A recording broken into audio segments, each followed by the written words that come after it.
Good morning, good afternoon, good evening, wherever you are. You're listening to the Lighter Side of Psychosis with your host, Nicholas Zart, and this is a Tap Thesaurus production.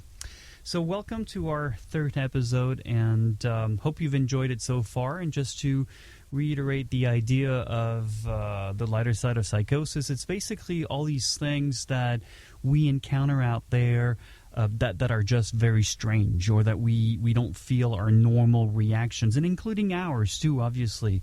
Although that's always a little bit harder to talk about. But today I wanted to talk about something in the light of the events of what happened yesterday in Nice, in the south of France. This is the year 2016. It's July the 15th. Yesterday was Bastille Day, and a crazy man decided to rent a truck and to run over 73 people, including many kids.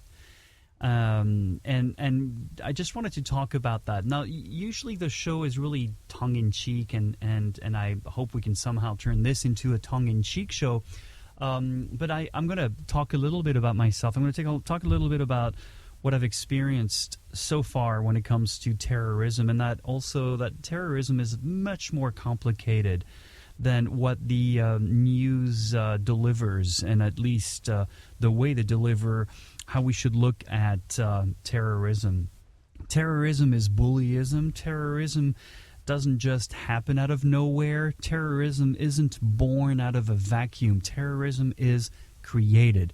If you have listened to any of my other shows, specifically This Holistic Life, one of the things that I do is I practice, obviously, a lot of spiritual systems, mostly Ho'oponopono, the Hawaiian traditional, actually the modern tradition of Ho'oponopono, which takes for granted that whatever we do, we have to recognize that we have a part of responsibility. We might not be responsible, but we share a certain amount of responsibility. And so to this day, I still think that terrorism exists because, well, we not only let it exist, but we buy products and services that create that terrorism elsewhere. In other words, our lives here are fantastic in the West, but that also means a lot of people are suffering elsewhere. Now, I know what I'm saying is probably upsetting a lot of people, and it's probably making people get angry. And I know certainly when I share these views on Facebook and other things like that, and other places like that, it really upsets people. But I think we have to be honest. We have to really look at it straight in the eyes and realize that, these people are asking for something. Now, they're wrong. They're obviously very wrong. They're dead wrong. And it's absolutely heinous to kill children. But, we bombed hospitals over there. We've made a lot of mistakes. We pillage foreign lands to get, petroleum and other resources so that we have a good life over here. I mean, there's an imbalance in the world. Obviously, we all know this. And it puts us in the West in a place of guilt and shame. And, of course, one of the things that happens is eventually you have terrorism. So before I go too further into this, I'm part of that generation who lived in Paris in the 80s. And what you might not know is that there were a lot of terrorist attacks in Paris in the 80s. And that meant that I've learned how to live when I was in my early 20s.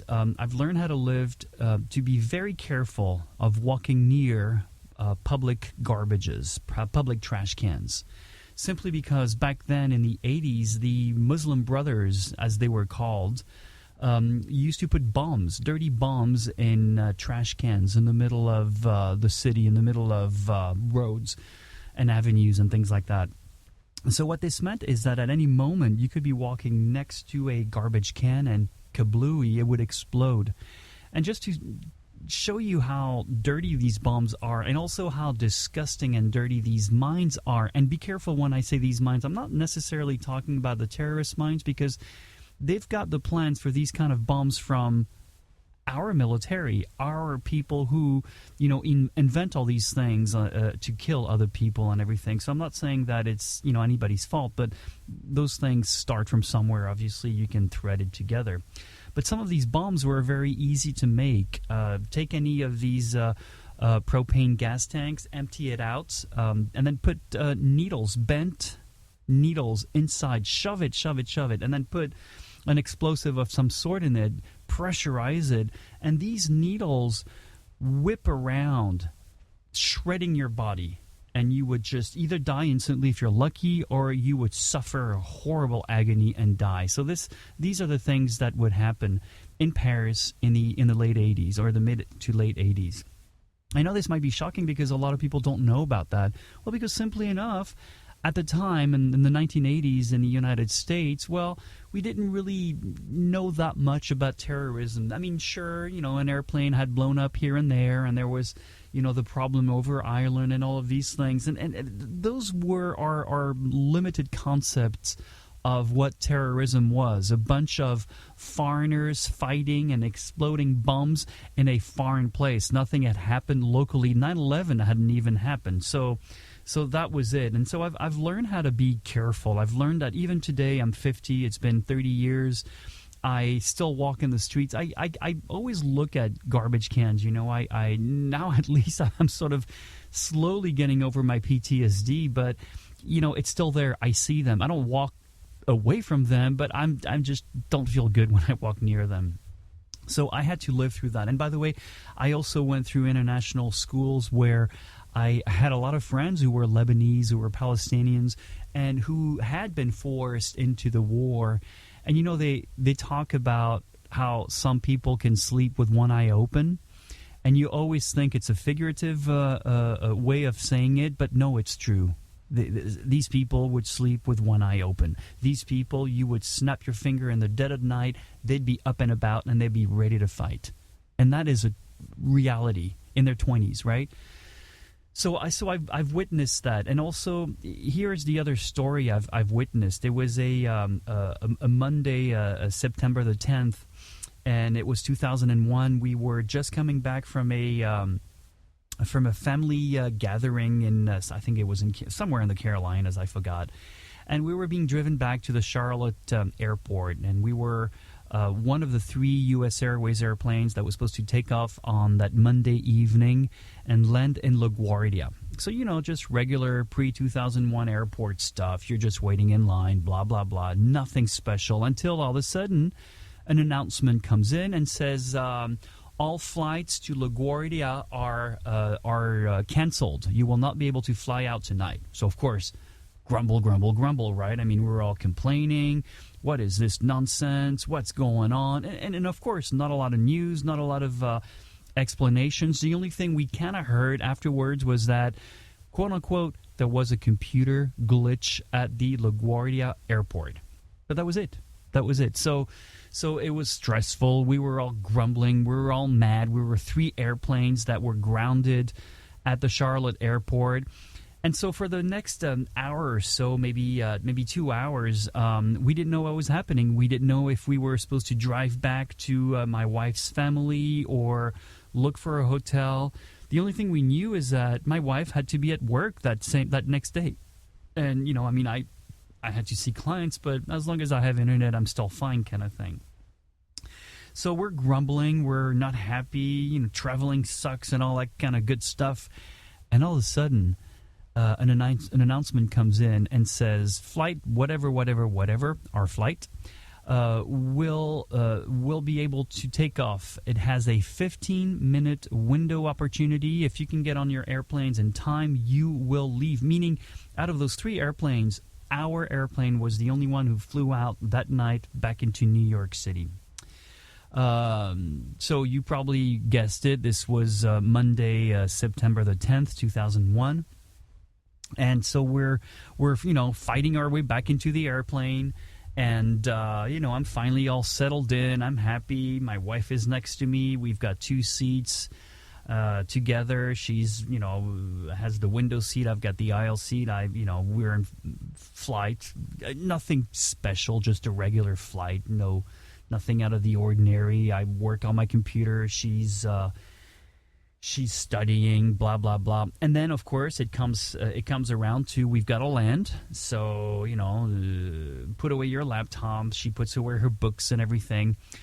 And for those of you who fly often, you know how it is, right? You fly over and over and over and over the same city. You don't really look at it anymore. It's just, part of the scenery.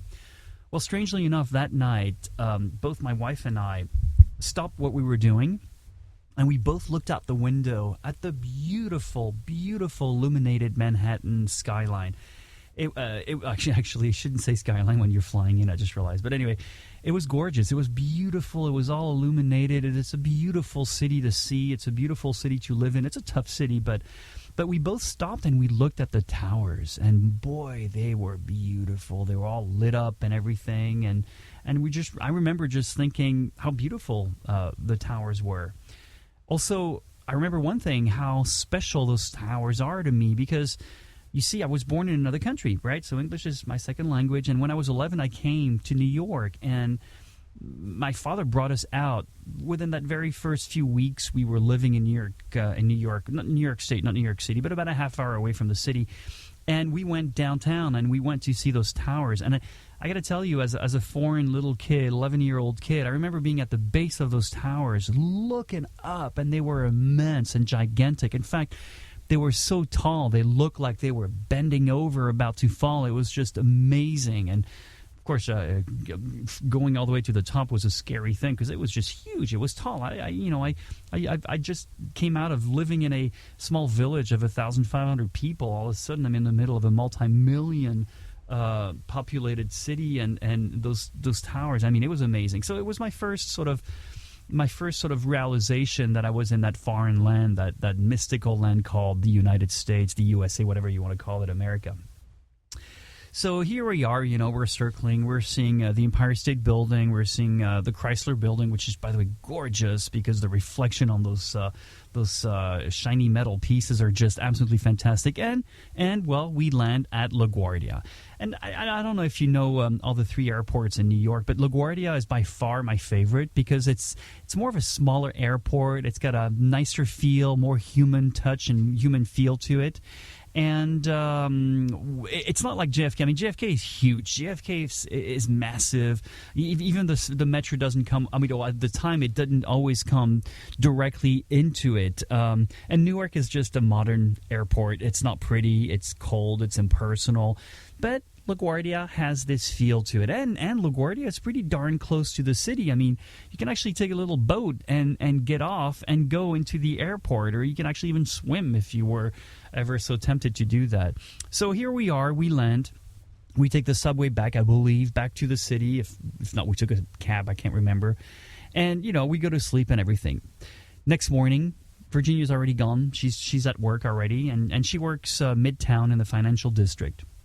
So I wake up and I fix myself a cup of coffee because I take a long time in the morning to reassociate and reintegrate reality. My synapses are not there. I just came out of a dreamy universe where I feel more at home there than I feel over here. So it takes me a while to comprehend and rationalize everything that happens. And so what's the first thing any New Yorker does when they wake up in the morning after being away for a little while? Well, they turn to Channel 1 and they watch NY1 with the news and everything.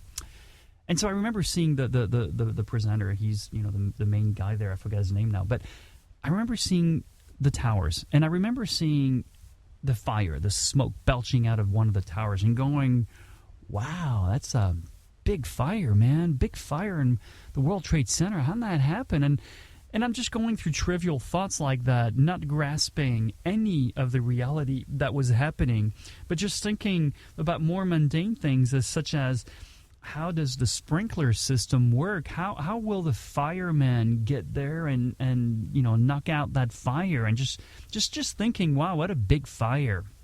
And so about a half hour later, all of a sudden, whammo, they're filming this airplane that hits the tower. And right before we had been told that an airplane hit the tower, which I kind of remember going, wow, statistically, how does an airplane hit a tower? I mean, statistically, we're talking about the odds are so against it that it's amazing. But then now, all of a sudden, gasp, we see an airplane whammo, going straight into the other tower at about the same, by the way, same level. Have you ever noticed, by the way, same level? Crazy. And so I'm just watching both of these fires, and by that time, the original fire on the first tower that was hit was really big.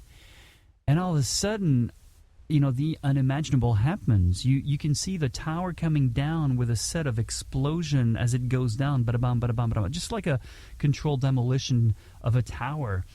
And I'm still not comprehending. I'm still not grasping the whole thing here. And I'm still, I'm thinking, wow, we're going to have to get used to one tower. How bizarre is that? How weird is that?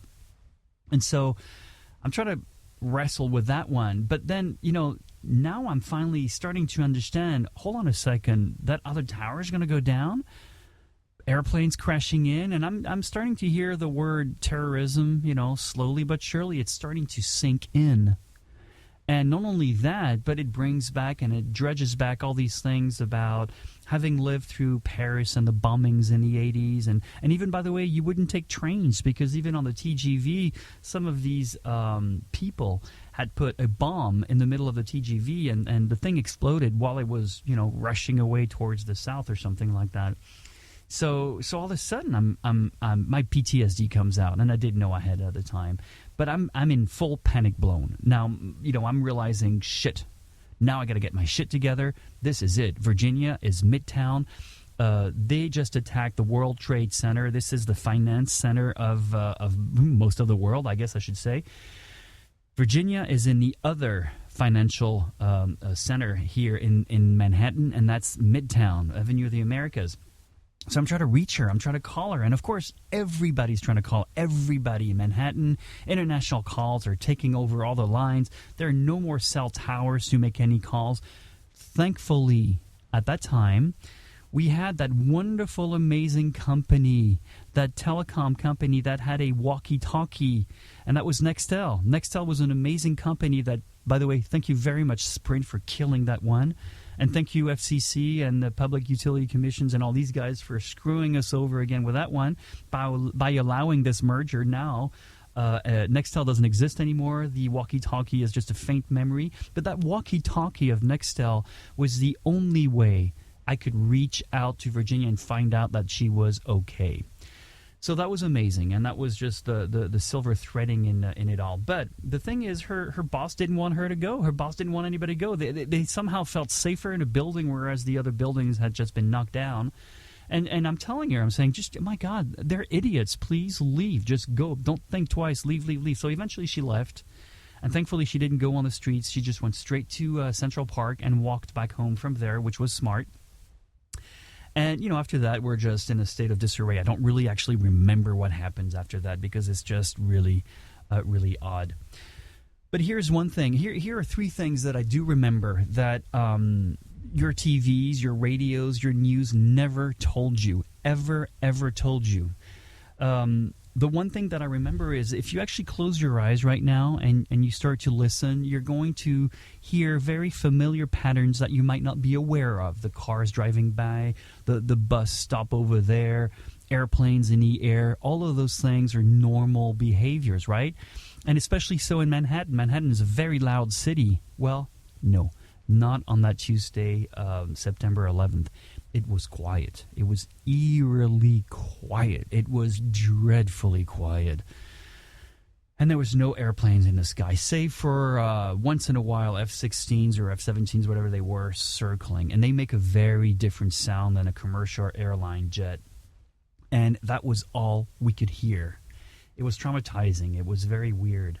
Another thing that the news never told you about, and this is something that is forever etched in my mind, there was a stench that came from the south. There was a north wind blowing, or a northbound wind blowing, that was bringing in the stench from the towers. And to this day, I don't know what burnt flesh smells like, but if I had to say what it smells like, it smelled like that.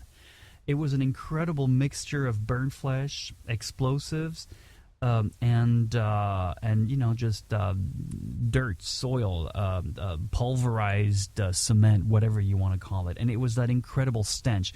And I remember it was hot. We had to close the windows because it reeked. And that's something the news never told you about. And the third shocking truth that the news never really told you anything about is I think most people will never know the feeling of living in a city that happens to be an island and being stuck there, deliberately stuck there. Having a government say close all the bridges, stop all the metros from leaving the island, and all the trains from leaving any stations. We were stuck, stranded in Manhattan. And I remember thinking, wow, that government is not even going to come here and help us out and put us to safety and protect us like they're supposed to protect us, right? I mean, I pay my taxes after all. No, they didn't. They left us there. And that was one of the most horrifying feelings I've ever felt in my life. That feeling of abandonment, that feeling of not being cared for and protected. I guess some childhood traumas are coming out here. But it was a horrible feeling. And I remember thinking, wow, these bastards, they get paid no matter what they do. They get pensions no matter what they do. They get full medical care. They get security details, and they leave us to die just like that? I mean, what kind of creeps are they, these people, these politicians? So that was the beginning of my long loathing hatred of politicians. And so that was the third part. So after that was Tuesday, obviously, and Wednesday we're all in shock. I didn't go see my clients for another good week and a half after that. But we finally on Saturday we decided to go down. We took the subway as close as we could, and we wanted to go down and see what happened. Now, this scene was so bizarre. It was eerie. It's kind of like, imagine if you landed on the moon, the dust of the moon. It was dust everywhere except their buildings. The windowsills had almost easily an inch worth of dust everywhere. There was dust on the streets except where the tire marks were of the incessant trucks coming in and out. There were footprints on the dust of people who had walked by. There was dust everywhere. In fact, one of the scariest things, or one of the most traumatizing things, is I remember seeing those trucks, those big trucks with pylons sticking out, dirt and rubble and everything, and they were all taking all that stuff out of downtown. And I remember thinking, wow, in that truck maybe there's a hand, in that truck, well, maybe there's a shoe, in that truck maybe there's a head. Good Lord knows all these things. And it was really bizarre. It was unreal. And also Manhattan was in full shock at the time, obviously. People were not really talking, or I guess they were talking, but we sort of all came together as people. All of a sudden, there weren't people who were very rich and very poor. It was just people living in Manhattan, and all of us were pretty much the same. It was really a pretty amazing feeling. Didn't last long, though, unfortunately, because about 2 weeks later, I was back, with my clients, and I was on the 57th floor of this building on Park Avenue, and nice view except of the towers. And all of a sudden, the fire alarm rings. So what do? I go down all 57 flights down the stairs. I came out of that building. My head was spinning. I turn around and I look, and there's only one other guy who came out. And I looked at him and I said, "Did you just come out?" He goes, "Yeah." And I looked at him and I said, "Were we the only ones?" He goes, "Looks like it." So we go back to the front entrance, and the guy at the door says, "No, it's okay. You can go back up." So we go back up, and I asked my clients. I said, "Why didn't you guys go? Did you hear the alarm?" And they're like, "Oh yeah, fire alarms. They happen all the time." And so I asked them. I asked them, and I said, "Do you not remember what happened less than 2 weeks ago?" And this is when I finally realized, wow, our societies are so screwed up. I mean, this is really the lighter side of psychosis. You've just witnessed one of the most horrific terrorist attacks 2 months ago. 2 weeks ago. Now you have an alarm clock that rings in your building. You're on the 57th floor, and you don't blink an eyelid. Wow, that's just amazing. And shortly after that, another 2 years, actually, we left the city because we thought, enough. You know what? New York is the same now. It's back to business as usual. Nothing has changed. And so we left. I'm not bitter about it, but it was definitely a traumatizing, a huge trauma. In fact, it took me about a good 10 years before I could walk in front of a fire station and not get choked up, because I could not even think about those guys going in there and doing all these things. It was just too traumatizing and too shocking. So that was my second. Terrorist experience, and a close call at that. I mean, some of my friends actually had it much worse. My good French friend was actually there, saw the buildings fall in front of him. My other friend's wife, same thing. She just got home. She was full of dust. She took her clothes and burnt them, actually, just to get rid of them. And it was just a really strange, traumatizing experience. But one thing that actually I felt very strange was most people who had witnessed on TV that event, almost it seemed like they were more shocked than us who had been living there and did that thing and went through it all. So that was peculiar, and I've noticed that their reaction was much stronger than ours who had been there, who had lived through it. Now, yesterday on Bastille Day, this crazy Tunisian origin man who was a schizophrenic decided to rent a truck and run over a bunch of people who were watching the fireworks on Bastille Day, our 4th of July over there, and just pounded people, ran over people, killed children, 73 people at least dead. And as strange as it is, I lived in Paris and saw those bombings. I had friends who were caught in malls that had exploded. By the way, we didn't even go to malls anymore because even going to Target meant somebody could have planted a bomb and it would explode, and you wouldn't even live to survive it, or you wouldn't even know what happened. So I had lived through that in Paris. By the way, even lived through coming out of parties at 2 or 3 or 4 o'clock in the morning and being intoxicated, and all of a sudden finding myself on a big avenue where they had demonstrators and they had cops beating up the demonstrators, and thinking, whoa, what makes me look different from these demonstrators to a cop? And turning around very carefully and taking back roads so that I could go into a subway and take a subway again. So I had lived through that, and of course PTSD all the way now, and I had lived through 9/11. But this thing in Nice is different. This thing in Nice is troublesome. This thing in Nice is, first, Nice is my home city. This is where I was born. This is where my body was assembled. This is where I had my first experiences. This is my city. And if you've ever been to Nice, you might love it, you might hate it, but Nice is unique. Nice is special. Nice has only been French for 180 years. And Nice people, the real people from Nice, the original people from Nice, they don't like the French. And they don't like the Italians because they are neither French nor Italian. They are from Nice. And our heritage, our culture is very much, it's closer to the Alps and it's closer to Sardinia to a certain extent than it is to the French or the Italians, because we don't have anything to do with these people. These people came over and they fought their wars in Nice. So Nice is a very touchy subject for people from Nice. What's really sad about Nice is very much like Los Angeles. A lot of tourists, a lot of people who are not from Nice, and that place where that madman drove his truck into is a place where we would watch the fireworks with my friends. This is a place where we would go and see. My mother had just been driving back from seeing friends, and thankfully she took the road behind all that. Some of our friends were there. They just decided to leave 15 minutes before in order to avoid all the cars and all that good stuff. So this one, even though I wasn't there, I'm sort of witnessing it from, the TV effect from far away, although my mom is out there right now and she was showing me on her cell phone what the TV is playing, and it's horrendous. But it's home. This one hits home.